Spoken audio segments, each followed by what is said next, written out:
வணக்கம் ஃப்ரெண்ட்ஸ், நான் கோபிநாத். இது வாகனவியல் தமிழ் மெக்கானிக்கல் யூடியூப் சேனல். இந்த வீடியோவில் நம்ம என்ன பார்க்க போகிறோன்னா, நம்ம ஏற்கனவே செல்ஃப் மோட்ரு எப்படி ரிப்பேர் பண்ணணும்னு சொல்லிட்டு நிறைய வீடியோவில் பார்த்துருப்போம். அது மேக்ஸிமம் பார்த்தீங்கன்னா ஹோண்டா வண்டியோட செல்ஃப் மோட்ரு, ஹீரோ ஹோண்டாவோட செல்ஃப் மோட்ரு தான் பார்த்துருக்கோம். இப்போ ஃபஸ்ட் டைம் பார்த்தீங்கன்னா Yamaha பைக்ஸில் வர செல்ஃப் மோட்டரை எப்படி சர்வீஸ் பண்ணணும்னு சொல்லிட்டு பார்க்க போகிறோம். Yamaha பைக்ஸில் செல்ஃப் மோட்டர் வித்தியாசமாக வரும். அது ஹோண்டா பைக்ஸ் மாதிரி பண்ண முடியாது, ஈஸியாக பண்ண முடியும், கொஞ்சம் டிஃபிகல்ட்டாக இருக்கும். அதனால் Yamaha பைக்ஸில் இந்த Yamaha FZ வெர்ஷன் 1 இது ஒரு சர்வீஸ்க்காக வந்துருந்துச்சு. ஒரு இன்ஜின் வேலையாக இருக்குதுல. இந்த வண்டியில் செல்ஃப் எடுக்கல, செல்ஃப் மோட்டர்லேயும் ப்ராப்ளம் இருக்குது. நம்ம இதில் செல்ஃப் மோட்டர் எப்படி கழட்டி எப்படி சர்வீஸ் பண்ணுறோம், எப்படி கார்பன் பிரஷ் மாத்திரம் சொல்லிட்டு இந்த வீடியோ தெளிவாக பார்க்க போகிறோம். ஓகே ஃப்ரெண்ட்ஸ், வீடியோக்குள்ள போகலாம். இப்போ ஃபஸ்ட்டு பார்த்தீங்கன்னா நம்ம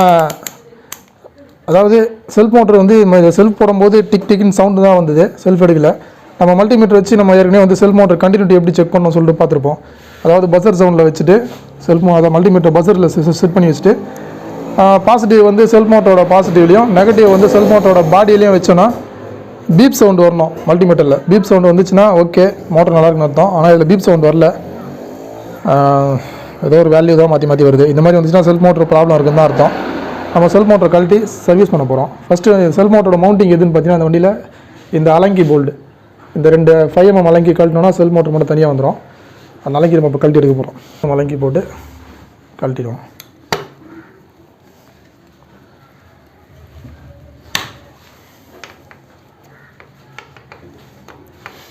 இதில் சர்க்கிளிப்லாம் வராது. மோட்டர் ஈஸியாக போல்டு மட்டும் கழட்டிட்டு வெளியே எடுத்துடலாம்.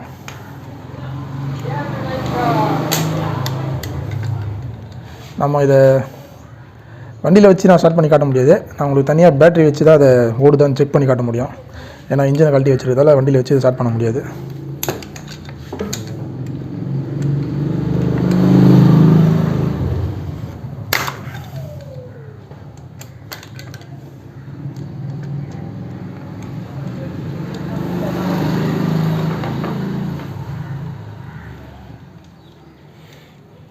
இந்த மோட்டரில் ஒரு சின்ன ஓரிங் ஒன்று வரும் உள்பக்கம். அந்த ஓரிங் நம்ம ஞாபகமாக கரெக்டாக மாட்டணும். அதை மாட்டாமல் விட்டுட்டோன்னா ஆயில் லீக்கேஜ் வந்துடும். அவ்வளோதான். அந்த 2 போல்ட்டு கழட்டினோடனே மோட்டர் வெளில வந்துடும். இந்த ஓரிங் தான் இதில் இருக்கும். சில நேரத்தில் கழட்டும் போது கீழே விழுந்துடும். அதனால் கரெக்டாக ஞாபகமாக பார்த்து எதனா டேமேஜ் இருந்தால் ஓரிங் ஒன்றா மாற்றிடலாம். இந்த ஓரிங் போடாமல் மாட்டிட்டிங்கன்னா ஆயில் லீக்கேஜ் வந்துடும். இப்போ நெக்ஸ்ட்டு செல்ஃப் மோட்டரோட அந்த பாசிட்டிவ் லைன் அதை கழட்டி விட்டுருவோம். ரிலேலேருந்து வரக்கூடிய லைன் இது. ஸ்டார் பிட்டு போட்டு கட்டினா ஈஸியாக காண்றோம். அவ்வளோதான், கழட்டி எடுத்துட்டோம். இதுதான் Yamaha பைக்கோட செல்ஃப் மோட்ரு. Yamaha ஃபெசினோலேருந்து ஆல்ஃபா ஸ்கூட்டி, FZ, R15 எல்லாத்துலேயும் கிட்டத்தட்ட ஒரே மாதிரி தான் இருக்கும். ஆனால் கொஞ்சம் டிஃப்ரெண்ட் இருக்கும் மோட்டரில். ஆனால் மெத்தட் எல்லாம் மாடல் எல்லாம் ஒன்று தான் இருக்கும். இப்போ நம்ம இந்த மோட்டரை நம்ம பேட்டரி லைனில் கொடுத்து செக் பண்ண போகிறோம் ஓடுதா இல்லையான்ட்டு. இது பேட்டரி சார்ஜரோட லைன்லேயே கொடுத்தாலே ஓடும். பேட்டரி சார்ஜரில் பார்த்தீங்கன்னா பாசிட்டிவ் லைனை மோட்டரோட பாசிட்டிவில் கொடுத்துட்டு நெகட்டிவ் லைனை மோட்டரோட பாடியில் வச்சா மோட்டர் ரன் ஆகணும். ஆனால் அது ரன் ஆகலை. மோட்டர் வேலை செய்யலை, உள்ள கார்பன் பிரஷ் சரியாக கான்டாக்ட் ஆகலை. இப்போ நம்ம கழட்டி இதை சர்வீஸ் பண்ணிட்டு நெக்ஸ்ட்டு செக் பண்ணி பார்ப்போம் எப்படி இருக்குன்ட்டு. இப்போ இந்த மோட்டரில் பார்த்தீங்கன்னா நம்ம எப்போவுமே செல்ஃப் மோட்டர் பிரிக்கிறதுக்கு முன்னாடி மார்க் பண்ணிக்கணும். ஏன்னா மார்க் மாற்றி மாட்டினா மோட்டர் ரிவர்ஸில் ஓடும். ஆனால் இதில் பார்த்தீங்கன்னா மார்க் ஆல்ரெடி இருக்கும் சில மோட்டருங்களில். இப்போ இந்த கோட்டுக்கு நேராக இந்த சின்ன கோடு இருக்குது பார்த்தீங்களா, இதுதான் மார்க்கு. நம்ம மாட்டும் போதும் இதே மார்க் வச்சு தான் மாட்டணும். நீங்கள் திருப்பி மாட்டினீங்கன்னா மோட்டர் ரிவர்ஸில் ஓட ஆரம்பிச்சிடும், வண்டி ஸ்டார்ட் ஆகாது. இந்த மார்க் நல்லா பார்த்துக்கணும். இல்லை மார்க் இல்லாமல் வந்துச்சுன்னா ஒரு மார்க்கரில் எடுத்து நம்ம மார்க் பண்ணிடலாம். இதில் ஆல்ரெடி மார்க் இருக்குது, நம்ம மார்க் பண்ண தேவையில்லை. இப்போ மோட்டர் கழட்டுறதுக்கு பார்த்தீங்கன்னா இந்த 2 ஸ்க்ரூ கழட்டணும். இது ரொம்ப சின்ன சைஸாக இருக்கும். நம்ம கிரிப் லேயரில் ஈஸியாக கழட்டிக்கலாம். அவ்வளோதான், வந்துச்சு.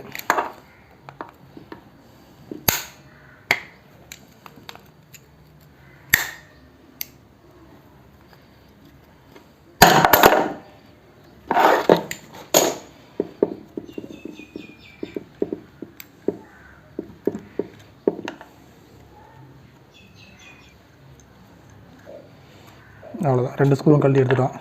இப்போ மோட்டரை தட்டி எடுத்துருவோம்.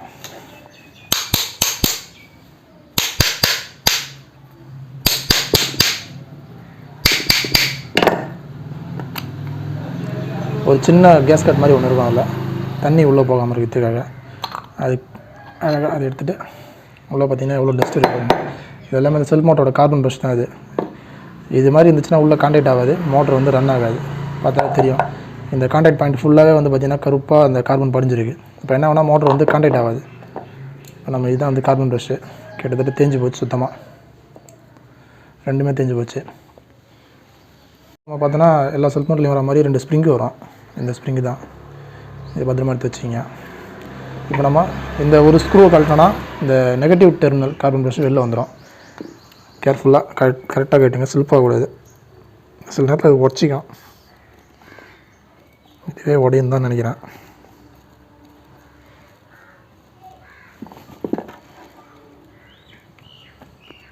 நல்ல வேலை உடையலை. ஓகே, கண்டுச்சு. கொஞ்சம் நேக்காக கட்டினா மேக்ஸிமம் உடையாது, ஆனால் அப்படியும் சிலது உடஞ்சிரும்.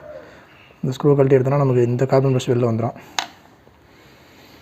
அடுத்து பாசிட்டிவ் கார்பன் ப்ரஷ் வந்து பார்த்திங்கன்னா சால்ட்ரிங் பண்ணியிருப்பாங்க.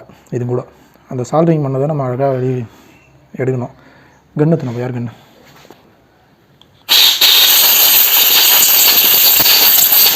நல்லா யார் அடிச்சு க்ளீன் பண்ணிக்கலாம்.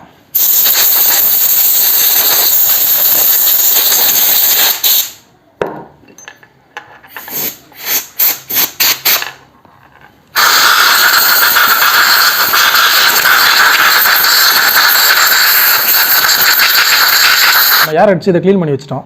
நெக்ஸ்ட்டு நம்ம சால்ட்ரிங்கில் கரைச்சி எடுத்துகிட்டு இந்த பாசிட்டிவ் டெர்மினல் மட்டும் வெளில எடுக்க போகிறோம். கார்பன் ப்ரஷ்ஷை நம்ம ஆல்ரெடி சால்ட்ரிங் வந்து சூடு பண்ணி வச்சுருக்கோம். இது ரொம்ப கேர்ஃபுல்லாக பண்ணணும், ஏன்னா கொஞ்சம் மிஸ் ஆனாலும் இந்த பிளாஸ்டிக் பாடியில் வந்து மெல்ட் ஆகிடும். அப்புறம் அந்த பிளாஸ்டிக் பாடி வந்து தனியாக கிடைக்காது, மாற்ற முடியாது, மோட்டரை மாற்றுற மாதிரி ஆகிடும். அதனால் கொஞ்சம் உஷாராக கேர்ஃபுல்லாக பண்ணணும். இதை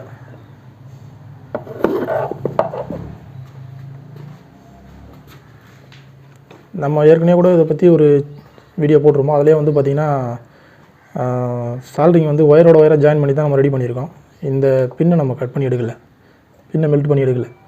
இப்போ இதில் வந்து பார்த்திங்கன்னா பின்னை மெல்ட் பண்ணி எடுக்கிற மாதிரி தான் போடுறோம். இப்போ நம்ம நல்லா சால்ட்ரிங்கில் வந்து அதை ஹீட் பண்ணியிருக்கோம். இப்போ மெதுவாக ஷேக் பண்ணி அந்த பின்னை மட்டும் வெளியே எடுத்துடலாம். வச்சு மெதுவாக ஷேக் பண்ணி அவ்வளோதான், பார்த்திங்கன்னா தனியாக வந்துடுச்சு. இது வந்து ஒரு கொஞ்சம் கேர்ஃபுல்லாக செய்கிற வேலை. இது கொஞ்சம் மிஸ் ஆனாலும் அந்த பிளாஸ்டிக்லாம் மெல்ட் ஆகிடும், அப்புறம் மோட்டரே வேஸ்ட்டாக போயிடும். இது வந்து புது கார்பன் ப்ரஷ், Yamaha ஒரிஜினல் தான், 191 ரூபா வருது. இதை நம்ம அதில் ஃபிக்ஸ் பண்ண போகிறோம். இதில் இந்த ஐட்டம் வரும். 2 ஸ்ப்ரிங்கு, 2 ஸ்க்ரூ, 2 கார்பன் ப்ரஷ் வரும். இதில் பார்த்திங்கன்னா அந்த பிளேட்டோடு கொடுத்துருவாங்க. இது பழைய ப்ரஷ்ஷு, இது புது ப்ரஷ்ஷு, பிளேட்டோடு வந்துடும். இப்போ நம்ம அந்த பிளேட்டை மறுபடியும் அதேமாதிரி பழையபடி இன்சர்ட் பண்ணிட்டு சால்ட்ரிங் பண்ணிவிட்டணும், அவ்வளோதான், வேலை முடிஞ்சிடும். என்ன ஒன்று இதை கேர்ஃபுல்லாக செய்யணும். எக்ஸ்பீரியன்ஸ் இல்லாமல் செஞ்சோன்னா கண்டமாயிடும். கொஞ்சம் கேர்லெஸ்ஸாக செஞ்சாலும் மோட்ரு கண்டமாயிடும்.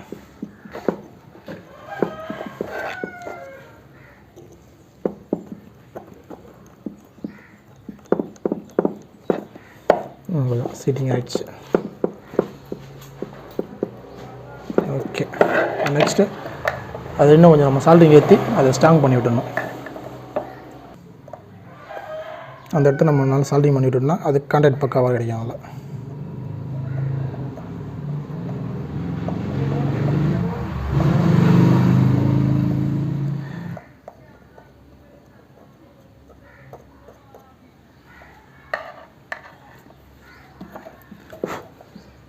ஓகே, பக்காவாக செட் ஆகிடுச்சு.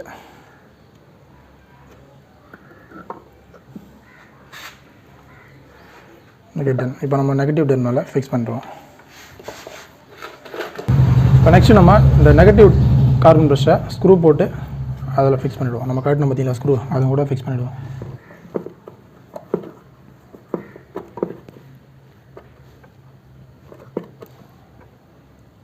ஓகே, இப்போ நம்ம 2 கார்பன் ப்ரஷ்ஷையும் மாற்றிட்டோம்.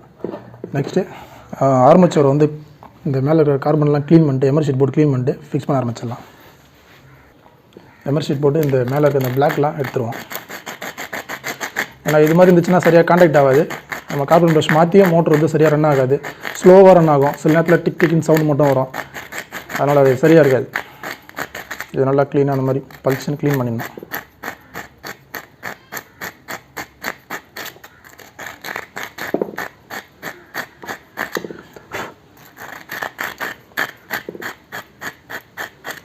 ஓகே, இப்போ பார்த்திங்கன்னா நல்லா கான்டாக்ட் ஆகும், பக்காவாக இருக்கும். இப்போ ஸ்ப்ரிங்கு ஃபிக்ஸ் பண்ணிடணும். 2 ஸ்ப்ரிங்கு, 2 கார்பன் ப்ரஷ்ஷும் 2 ஸ்ப்ரிங்கு வரும். ஸ்ப்ரிங்கை போட்டு இதுதான் வந்து கார்பன் ப்ரஷ் தேய்மானாக முன்னாடி டென்ஷன் பண்ணி தள்ளிட்டே வரும். அது ப்ரஷ்ஷை அதோட ஹோல்ஸ்குள்ளே கரெக்டாக படியை வச்சிடணும். ஸ்ப்ரிங்கை அழுத்தி உள்ளே குறைக்கணும். இது மற்றபடி எல்லாமே ஒரே மாதிரி தான், எல்லாம் மற்ற மோட்டரில் வர மாதிரி தான். இதில் இந்த சால்ட்ரிங் மட்டும் கொஞ்சம் டிஃப்ரெண்ட்டாக வரும், அவ்வளோதான். இந்த கார்பன் ப்ரஷை உள்ளே தள்ளிட்டு ஒரு கிளிப்பு போட்டு விட்டுருந்தோம். கிளிப்பு போட்டுனா வெளில வராமல் இருக்கும். அதே மாதிரி நெகட்டிவ் கார்பன் ப்ரஷ்லேயும் உள்ளே தள்ளிட்டு கிளிப்பு போட்டு விட்டுடலாம். ஓகே, இப்போ நம்ம நெகட்டிவாக உள்ளே தள்ளிட்டோம். அதில் ஒரு கிளிப்பு போட்டுருவோம்.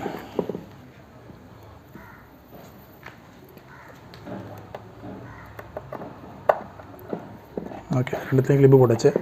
இப்போ நம்ம ஆர்மச்சூரை உள்ளே போட்டுருவோம். அவ்வளோதான், சிம்பிளாக போய் வந்துச்சு. இப்போ கிளிப் எடுத்துடலாம். கிளிப் எடுத்தோடனே 2 கார்பன் ப்ரஷ்ஷும் போய்ட்டு ஆர்மச்சூரில் கான்டாக்ட் ஆகிடும். Okay right. இப்போ நம்ம மோட்டரோட பாடி அசம்பிள் பண்ணிடலாம். மோட்டர் பாடியில் நம்ம ஏற்கனவே பார்த்த மார்க், அந்த மார்க்குக்கு ஏற்ற மாதிரி இந்த மார்க்கை மேட்ச் பண்ணோன்னா கரெக்டாக மேட்ச் ஆகிடும். அவ்வளோதான், இந்த 2 மார்க்கையும் மேட்ச் பண்ணலாம். மேட்ச் பண்ணிட்டு ஸ்க்ரூ போட்டுடலாம். இப்போ மோட்டரை செக் பண்ணி பார்ப்போம் ரன் ஆகுதான்ட்டு. ஃபஸ்ட்டு செக் பண்ண மாதிரியே பேட்டரி சார்ஜரில் வச்சு மோட்டர் ரன் ஆகுதான்னு செக் பண்ணி பார்த்துடலாம். ரன் ஆச்சுன்னா ஓகே, நம்ம வண்டியில் மாற்றிடலாம். சரிச்சு.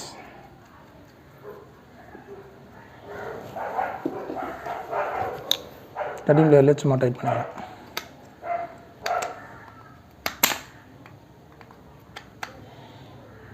அவ்வளோதான். இதுதான் வந்து ஒரு Yamaha பைக்கோட செல்ஃப் மோட்டர் கார்பன் ப்ரஷ் மாற்றுற மெத்தடு. கரெக்டாக பண்ணோன்னா இதுதான். அது சால்ட்ரிங் பண்ணி அதை எடுத்துகிட்டு தான் புதுசாக மாற்றணும். ஓகே, டைட் பண்ணிட்டோம். இப்போ மோட்டரை வந்து செக் பண்ணிடலாம். இப்போ நம்ம செல்ஃப் மோட்டர் ரெடி பண்ணதுக்கப்புறம் பேட்டரி சார்ஜரில் செக் பண்ணி பார்த்துருவோம் மோட்டர் ரன் ஆகுதான்ட்டு. முதல்ல மோட்டர் ஓடல, இப்போ நல்லா பக்காவாக ஓடுது. மோட்டர் வந்து நம்ம கரெக்டாக அசம்பிள் பண்ணியிருக்கோம். கார்பன் ப்ரஷ்லாம் ப்ராப்பராக மாற்றி பக்காவாக அசம்பிள் பண்ணியிருக்கோம். இதுக்கப்புறம் நம்ம தைரியமாக வண்டியில் மாட்டலாம், மோட்டர் ரன் ஆகும். இப்போ நம்ம மோட்டர் மாட்டுறதுக்கு முன்னாடி அந்த செல்ஃப் மோட்டரோட காடியை நல்லா தொடச்சிடணும். அதில் மண்ணோ இல்லை ஆயில் லீக்கேஜ் ஏதாவது சின்னதாக இருந்துச்சுன்னா கூட ஆயில் மறுபடியும் லீக் ஆகுது சான்ஸ் இருக்குது. தொடச்சிட்டு இந்த ஓரிங் ஞாபகமாக போட்டுடணும். செல்ஃப் மோட்டரில் ஓரிங் ஏதாவது டேமேஜ் இருக்கான்னு பார்த்துட்டு, டேமேஜ்லாம் எதுவும் இல்லை நல்லா இருக்குன்னா அப்படியே போட்டுடலாம். மோட்டரில் மாட்டிட்டு செல்ஃப் மோட்டரை அந்த ஹோல்ஸோடு ஃபிக்ஸ் பண்ணிடலாம். அவ்வளோதான். ஃபிக்ஸ் பண்ணிவிட்டு நம்ம அந்த ரெண்டு அலங்கி போல்டு 5M அலங்கி போல்டு ஃபிக்ஸ் பண்ணுறோம். இன்னொரு அலங்கி போல்டையும் போட்டுக்கோம்.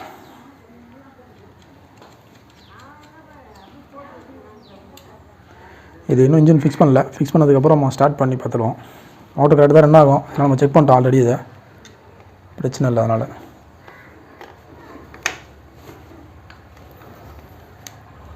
அவ்வளோதான்.